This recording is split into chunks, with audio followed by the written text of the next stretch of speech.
introduce Beth Cofer to you.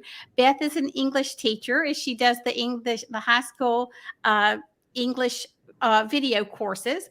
Is she taught for 4 years in a Christian school before she started homeschooling her own children. She homeschooled for 12 years. So she not only brings a wealth of experience in terms of teaching English and her knowledge of English and literature, but also she's a homeschool mom and understands what you go through when you're teaching. So Beth is going to be doing a presentation with her team that is her little video production team. So I'm going to turn the screen over to Beth now. All right. Thanks so much, Zan. It's really good to be here with you guys today. She's already introduced me. My name is Beth Cofer. I teach secondary English here at Press Digital. I am going to be talking to some members of the English team, some past and present members of our team, and we're going to kind of be talking about some of the different roles, different jobs that go into our courses. And that's been what many of our Press Digital people have been talking about this week, how we put the courses together, what the different roles are. I know that one of our teachers, Aida Kulawin, kind of went in depth with the structure and all of the different departments that play into our courses. You've probably seen, if you've watched any of those videos, I think there was also a video on instructional design. So if you've watched those or maybe watch those later, you'll see, I think, that we have a lot of people within our building that touch every single course. Sometimes we look at our subject team and it can be kind of small. We're going to be talking just to a few people today, is basically a teacher assistant, and a video specialist. But that's just that really core team. There are many, I mean, we're talking dozens of people who touch every course in some way. And so they're connected with each of those English courses as well. So if I tried to list them all here, I would definitely miss somebody. So I'm not going to try to do that now, because that has already been done, like I said, in some of the other videos. So if you've missed some of those, you might want to go in and take a look at that and see just even a little bit more about what we do behind the scenes and how we put together a course. So I want to just kind of focus today on my English team, and we're going to talk to, like I said, a few current and former members of the English team. And in doing so, I want to just kind of home in on some key jobs that are absolutely vital to what we do. I'm going to be talking to these people and just talk about what they worked on within the English course, or courses that they've worked on, but then we'll also kind of branch out a little bit and let them talk about some other areas that they are involved with, because many of the people on a particular team are also on other teams as they go along, especially in our production department. So I'm interested to see what all of them have to say. Let me just say quickly, though, that before I go to our first guest, that we are very symbiotic. And again, if you've heard us talk about how we do things, you've seen that already. We don't put like one team member above another. It's not like the teacher telling everybody what to do and you have to do exactly what I say. We're very much teamwork oriented, and I hope you'll see that in the comments from those that I'm going to talk to today. So I'm going to start first with Amanda Zemke. So Amanda, hello, Amanda. Hi. Amanda was actually my first teacher assistant. And let me just explain this real quick. You may have heard that term before. A teacher assistant. Every teacher works with a teacher assistant, as we call them TAs. So if you hear us say TA, that means teacher assistant. So generally, each teacher has one teacher assistant that they work with throughout that course. So Amanda was my first teacher assistant for English 11. She actually has a background in heritage studies, and she's multi-talented. So they pulled her away and had her work on some other projects when I was in the middle of that course, and I finished that course with another wonderful TA. But I'm having Amanda come here to talk to us just a little bit today about her role, not just in the English course, but in some of the other things that she's done. So Amanda, can we just start out by having you tell us a little bit about what courses that you've worked on? Yeah, so I've worked on the heritage studies courses, both elementary and secondary, and then I've also worked on the elementary science line as well. Okay. And so as a TA, because again, you've worked with multiple classes and across some different subject areas, and even across elementary and secondary, that's something not all of our TAs have done. How would you say that you contribute to the overall content and structure of the course? So I'm talking about not just in the first part, although you can definitely speak to that about how courses get started and what a TA's role is in that initial phase of starting, but also just as the course moves forward, how can you as the teacher assistant kind of speak into that course and be an influence? Yes. So usually in the beginning, the TA is setting up a lot of different things for the teachers, a lot of behind the scenes stuff that we do. I know for your class, we didn't do it a lot, but even sometimes we gather props. There's also images that we have to acquire that we do. We also act throughout the course as a sounding board for you. Just does something sound right? Does this make sense? It gives you an extra ear to be able to help with a lot of that. And in particular, your course, with it being American literature, not only do I love literature, but I have a history degree. That was really nice because I know you incorporated some of that history into some of those lessons that you did early on. Okay, awesome. And since you do have experience across the board, again, with several classes, do you personally have a favorite subject or series or segment or anything like that that you've worked with? Yeah, so the English 11 team was really cool because it was American literature, and that's what I love anyway, not only the literature, but also the history aspect of it as well. Awesome. Yeah. And that it really was a lot of fun. That's what I always say about American literature. I love history, I'm a history buff as well. And so it's so neat to tie literature to the history of our country. That's just, it's a really phenomenal thing. Okay. Well, thank you. We appreciate everything that you do here, Amanda. Thank you very much for joining us. No problem. All right. So Amanda, again, is a teacher assistant. That is her primary role. She's also been very pivotal in training teacher assistants when they come in. There's a lot of training. They do a lot of paperwork and things like that. But I'm going to let our next guest tell us more about those kind of day-to-day responsibilities of a teacher assistant. So I'm going to be joined now by my current assistant, Sarah Canoon. So Sarah is working with me, or I should say has been working with me on English 7, which we've actually just completed. She still has a few more things because we make the TAs work extra hard. So there's some paperwork and things that she's still working on that. But we finished recording that class, and that's been super exciting. And it's been a lot of fun to work on English 7 with her. So Sarah, we talked to Amanda a little bit about how teacher assistants can kind of work with the teacher to help develop content and generate ideas and things like that. I'd like for you, if you would, to just kind of tell us what more like a day-to-day responsibility, like what are the actual responsibilities that you have to complete as a teacher assistant? Sure. So I guess you as a teacher, you would make like you would write a script, and then I would take that script and you would bold things, and then I would make a PowerPoint for that. So there would be a lot of PowerPoints for different lessons and things with like images, like Amanda was talking about. And then there would also be paperwork for different assignments. And so like taking, say, like a handout or whatever and making sure it's in the right format and the right place to find that. Okay. Awesome. Quizlet. Yeah. Yes. Yeah. And I think that's interesting too, is just to see that how much of what the students actually are interacting with. I mean, yes, they're listening to the teacher and hopefully learning from the teacher, but they're using guided notes to take off of the PowerPoint. They're using Quizlet perhaps, or links to after school help and things like that if they're doing the online. And so many of the things that they are directly interacting with and directly benefiting from are actually created by the teacher assistant. Even like test and quizzes, teachers generally write those or use some printed material for those, but the teacher assistant is responsible for getting all those things together, making sure everything is accurate with the answer key and all of those kind of things. And so it is very much a vital part. Okay, now one thing I wanted to do with Sarah as well is to kind of move from our education realm, which is where teachers and teacher assistants primarily are, into our production.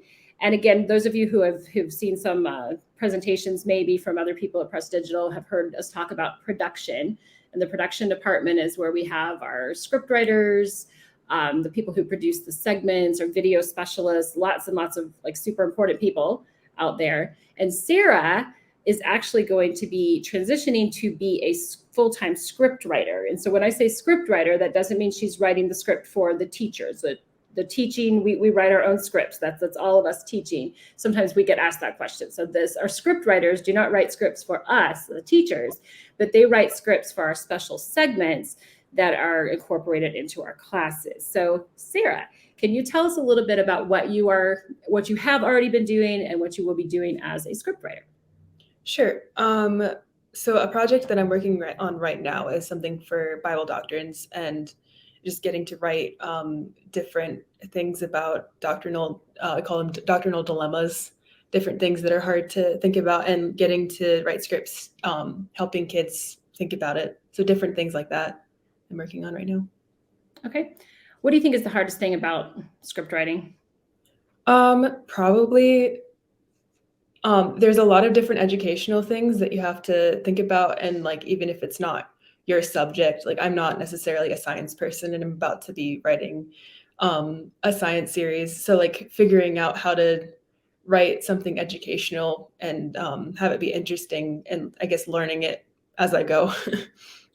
That's true. The script writers really kind of have to become experts in a lot of different areas that maybe they weren't already that knowledgeable in, but they have to get that working knowledge to be able to write an accurate script. And of course, we have checks on that kind of thing as well. But it's a big job.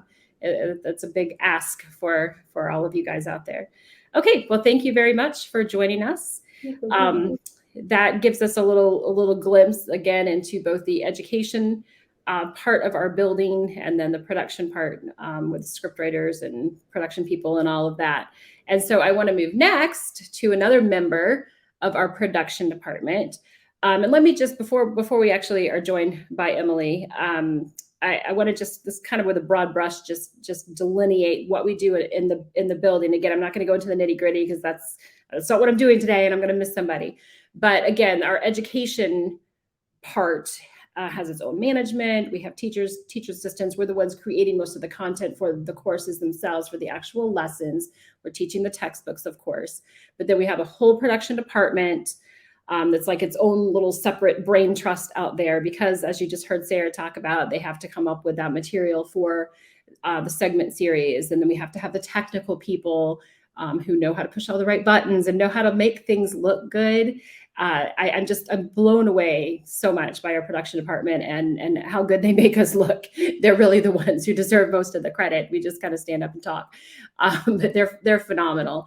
And then of course we have our online support. That's another big aspect of our building, and we're all working with online support people to get the best product out there. Okay, so again, we talked to Amanda to kind of represent the education aspect. We talked to Sarah, who helped us bridge the gap between the education and the production.